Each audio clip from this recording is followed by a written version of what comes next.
Aí Judas fala de 3 coisas, vamos dizer, 3 ilustrações. Prosseguiram pelo caminho de Caim, movidos de ganância se precipitaram no erro de Balaão e pereceram na revolta de Coré. Eu vou falar Coré porque a nova tradução mudou para Corá, mas eu já estou acostumado, por isso eu não me lembro. Vou falar Coré, me perdoe. Ok? Veja, 3 coisas. Esses 3 personagens definem quem são esses que Judas está aqui lamentando a sorte deles. Judas chama de ímpio. É quem dissimuladamente está dentro da igreja, mas seguem o caminho de Caim.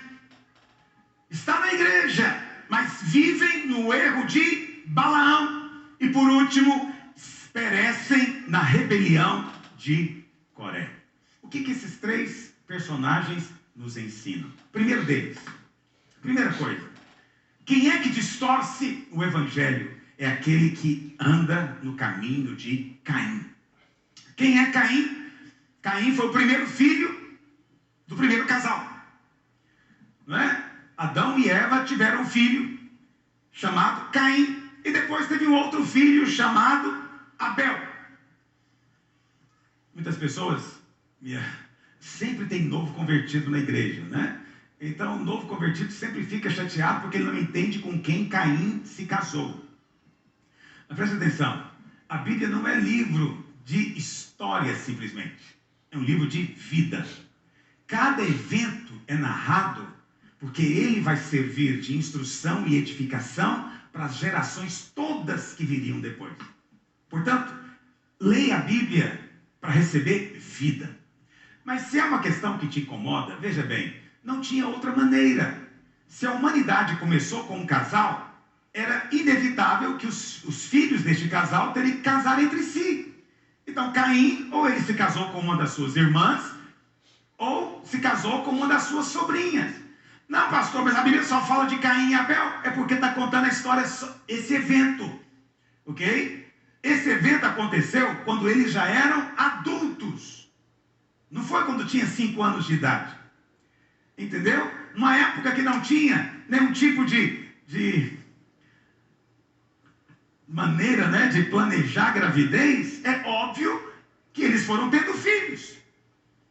Então, nessa altura desse evento, talvez já tivesse alguns, né, quem sabe, uns 10 filhos ou mais. Está entendendo? Por isso, quando vão se casar, naquele momento não tinha outra maneira. Ainda que hoje não pode. Né? Depois que veio a lei estabeleceu que não podia mais irmão com irmão se casar, se fossem filhos do mesmo pai e da mesma mãe. Okay? Mas naquele tempo não tinha outro jeito. A Bíblia fala então que depois de uns tempos, está lá em Gênesis capítulo 4.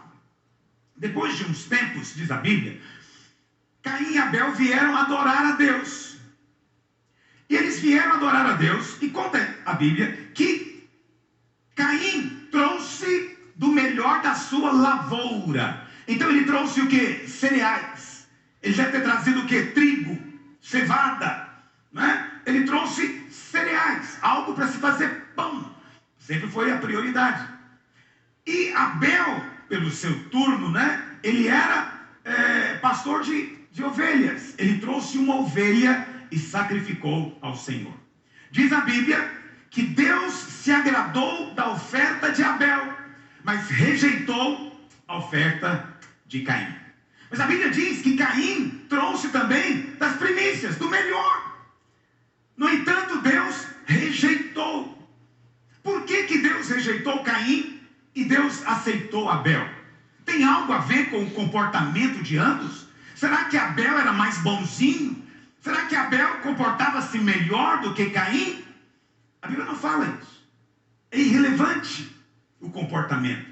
O que importa é a oferta com a qual você chega. A Bíblia fala que quando o homem e a sua mulher, Adão e Eva, caíram no pecado, a Bíblia fala que eles perceberam que estavam nus. Então tentaram fazer roupas para si com folhas de figueira. Por quê? Porque ouviram a voz de Deus. E ninguém pode se apresentar diante de Deus nu. Aquelas folhas de figueira representam as obras humanas. Não são capazes de apresentar você diante de Deus. Diz a Bíblia então que Deus vem ao socorro deles. Deus é quem supre um meio para eles. Deus disse o que para Adão? Adão, pode comer de toda a árvore, mas não come dessa, a do conhecimento do bem e do mal. Porque no dia que você comer, você morre. Entendeu? Deus não quis que Adão morresse. Então o que Deus faz? Diz a Bíblia que Deus pega um animal e mata esse animal. Deus mata esse animal na frente do homem e da sua mulher. Não existia até então morte. É o primeiro ser que morreu no planeta. Não havia morte. A morte entrou nesse mundo por causa do pecado do homem e da mulher. Não havia morte. Adão não sabia o que era morte. Quando ele vê o animal sendo morto pelo próprio Deus, obviamente aquilo foi muito forte, impactante para ele. Mas Deus estava ensinando para ele: olha, Adão, você tinha que morrer. Você tem que morrer porque você é pecador. Mas é o seguinte, toda vez que você vier, traz um animal sem defeito, ele vai morrer no seu lugar. Ele vai ser o pagamento da sua dívida. Está me entendendo, Adão?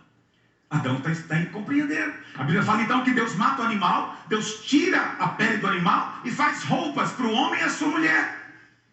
Então o homem agora está vestido do animal. Que animal era esse? A Bíblia não diz lá em Gênesis, mas lá em Apocalipse diz que o Senhor Jesus é o cordeiro que foi morto desde a fundação do mundo. Entendeu? Então qual era o animal? Provavelmente lá em Gênesis era um cordeiro. Deus matou um cordeiro e da sua pele vestiu o homem e a mulher. Agora quando Deus olhava para a mulher, Deus não via o homem e a mulher, mas Deus via o cordeiro sobre eles. Quando você chega diante de Deus hoje, você tem que vir também com o cordeiro, amigo. Está me ouvindo? Ninguém pode chegar diante... Vou te dizer algo. Você só tem duas saídas, segundo a Bíblia, quando chegar diante de Deus. Ou você vem sem pecado, ou então você traz o sangue. Não tem outro jeito. Ou vem sem pecado, ou traz o sangue. Como você não consegue viver uma vida sem pecado, todos nós pecamos, então para nós só tem uma saída: traz o sangue. Pastor, quer dizer que eu tenho que matar um animal hoje? Não. O animal já foi morto. A Bíblia fala, no Velho Testamento, os animais eram mortos cotidianamente, diariamente, porque todos queriam cultuar a Deus. Mas aqueles animais do Velho Testamento não tinham o poder de tirar o pecado, diz a Bíblia, apenas de cobri-lo. Então, eles eram mais ou menos como um pagamento com cartão de crédito. Você entende o que eu estou dizendo? Quando você usa o cartão de crédito, é um pagamento. Mas, na verdade, não está pagando. O cartão de crédito é só uma promessa de pagamento. Uma garantia de pagamento. Tem que esperar vir o dia da fatura. Então, preste atenção. Todo o Velho Testamento, os animais eram como o cartão de crédito sendo aplicado. Mas um dia viria a fatura. No dia em que Jesus chega, na beira do Rio Jordão, João olha para ele e diz: eis o Cordeiro de Deus que tira o pecado do mundo. Olha o pagamento chegando. A fatura venceu e na cruz do Calvário foi totalmente quitada. Então não há dívida para você. Não ficou um restinho para pagar no mês que vem. Não ficou um pouquinho para você mesmo pagar. Não, ele pagou tudo. Porque ele não tinha pecado. Ele era o Filho de Deus. Mas olha para cá. A Bíblia fala então que por alguma razão Caim não quis trazer o sangue. Entende? Quando você chega, a atitude de Caim, quando ele chega diante de Deus sem o sangue, ele está dizendo o quê? Eu não sou pecador. Eu não preciso que alguém morra por mim. Eu consigo satisfazer as exigências de Deus. Eu posso chegar diante de Deus, mas não pode. Essa é a atitude de quem quer servir a Deus ignorando o sangue do Cordeiro. Essa é a atitude daqueles que acham que o sangue de Jesus é conversa para novo convertido. Só deve ser falado lá no encontro, depois nunca mais. É um engano. Todos os dias, todos os momentos, quando você chega diante de Deus, você só é aceito por causa do sangue que está sobre nós. Então, Caim, ele foi o fundador de um tipo de religião. Qual religião? A religião baseada na sua própria performance. Tem algo que eu posso fazer que vai resolver meus problemas. Por isso eu posso oferecer a Deus aquilo que eu acho melhor. Essa é a religião do pessoal que acha. Ele quer fazer aquilo que ele supõe que vai agradar a Deus. Não funciona assim. Mas pastor, Lá na lei dizia que podia ter oferta também de cereais. Sim, mas nunca de entrada, vamos dizer assim. Para você oferecer uma oferta de cereais, significa que primeiro você ofereceu um holocausto. A oferta pelo pecado. Diante de Deus, você tem que chegar com o cordeiro. Depois de oferecer o cordeiro, a comunhão é restaurada. Aí agora você pode oferecer o pão e o vinho. Aí vem a oferta de cereais. Vocês estão entendendo o que eu estou dizendo? Só que Caim não. Ele quer chegar diante de Deus confiado em outra coisa. Abel, por outro lado, chegou com o cordeiro. Quando Abel chega com o cordeiro, ele está dizendo o quê? Eu sou pecador. Não tem nada que eu possa fazer para resolver isso. Então, eu trago esse cordeiro. Ele não tem pecado, eu ponho a minha mão sobre ele, eu confesso meu pecado passa para ele. E quando ele é imolado, meu pecado é julgado e eu sou aceito diante de Deus. É isso que ele está dizendo. A Bíblia fala que Deus se agradou da oferta de Abel. Caim percebeu isso. Como é que Caim percebeu? Como é que Caim percebeu? A Bíblia não diz, mas eu penso que teve algum sinal visível. Essa é a minha opinião, pode jogar fora se você quiser. Mas eu penso, em muitos lugares da Bíblia, fogo caiu. Onde não havia o cordeiro, o fogo matou as pessoas. Onde havia um altar com o holocausto, o fogo consumiu o holocausto. Olha para cá, eu creio que naquele dia, fogo caiu do céu, consumiu a oferta de Abel. Isso é que eu creio. E Caim viu. E ele ficou esperando, e eu? Por que o mover é só na célula dele? Por que o mover é só naquela igreja? Não, quero mover também aqui. E ele foi tomado de indignação. Em que Abel é melhor do que eu? Em que esses irmãos são melhores do que eu? Para eles desfrutarem de tanta bênção e eu não. Tem algo errado. Essa é a postura de Caim. É o caminho de Caim. Eu contei para você que todos aqueles que seguem por esse caminho do merecimento, eles no final vai cair em qual pecado? Você se lembra?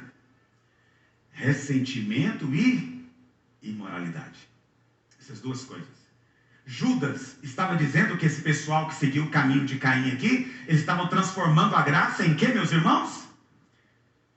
Libertinagem. Pode ter certeza que a libertinagem aqui é sexual.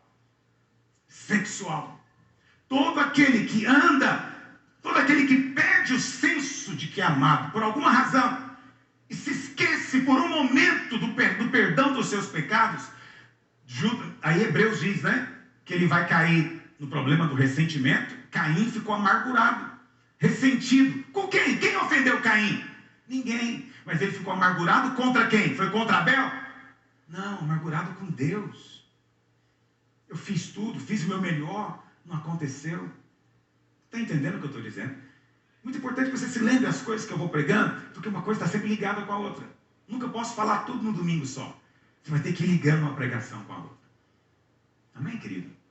João diz que Caim era maligno. Vamos ler isso. 1 João, capítulo 3, verso 11. Porque a mensagem que ouvistes desde o princípio é esta: que nos amemos uns aos outros, não segundo Caim, que era maligno, e assassinou seu irmão. E por que o assassinou? Porque as suas obras eram más, e as de seu irmão justas. Mas presta atenção, que obras são essas? Não é mencionado nada que eles fizeram. Não se menciona o comportamento deles. Que obras eram más? Que obra Caim fez que era uma obra má? A obra má é tentar chegar diante de Deus sem sangue. A obra má é confiar em algum momento da sua vida que o seu merecimento, a sua boa obra te qualifica para receber alguma coisa de Deus, mesmo a mínima. Eu acho que eu mereço um casamento feliz.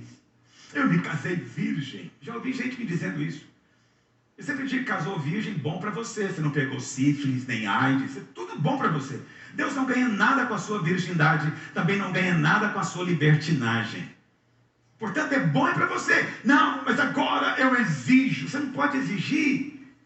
Isso torna as suas obras más. Você passa a se relacionar com Deus com base em algum merecimento. E tem gente que fica amargurado. Eu me guardei a vida inteira e agora esse safado me traiu. E ele se amargura, mas não com o safado, e com Deus. Como é que Deus me deixou casar com ele, sendo que eu merecia um marido melhor? Está entendendo o que eu estou dizendo?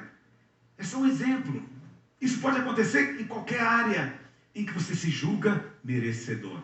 A Bíblia chama isso de obras más. Mas são coisas feitas de coração, mas não leva o sangue, é obra má. Caim deu o melhor da terra, ele pegou a primícia, ele pegou o que ele tinha de melhor do trigo, queimou para Deus. Deus chamou de obras más e disse que ele era maligno. Qualquer um que nega a obra do Calvário, qualquer um que quer se relacionar com Deus e não é com base no sangue, para Deus isso é obra má.